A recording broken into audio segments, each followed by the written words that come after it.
In Tanzania, a man's cry for justice has gone silent, not because he has stopped speaking, but because armed men stopped him. Clemens Mwandambo has been abducted from his home near Mbeya Referral Hospital. He was abducted by heavily armed men who claimed to be the police. Clemens Mwandambo is now missing, gone, abducted like a terrorist, even though all he was doing was speak the truth. In his final public video, he said, and I quote, "I am tired. I'm your father, Clemens Mwandambo. I am tired because all of you are my children. Bye-bye. I have finished."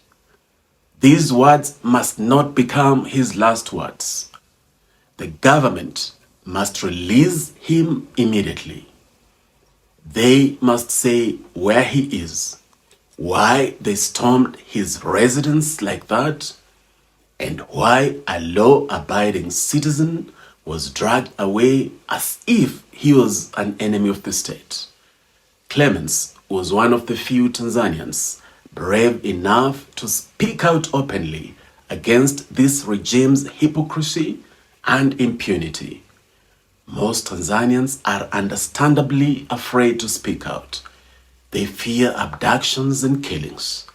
The violent abduction of Clemens proves that their fears are not unfounded. The abduction of Clemens is not an isolated act. It is part of a chilling pattern. Tyrannical regimes use abductions to crush dissent. They kidnap their critics to instill fear in the masses. They rule through terror. One of the places that has really felt this state terror is Mbeya, Clemens's home. Mbeya is a stunning, beautiful place. Tragically, the regime has turned this beauty into terror. Without answers, there can be no healing. And without healing, there can be no real and lasting peace. This is the message that Clemens kept preaching to the masses.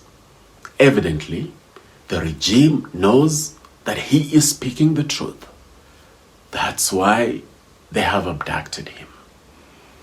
Tanzania cannot move forward while its people are being dragged back into silence.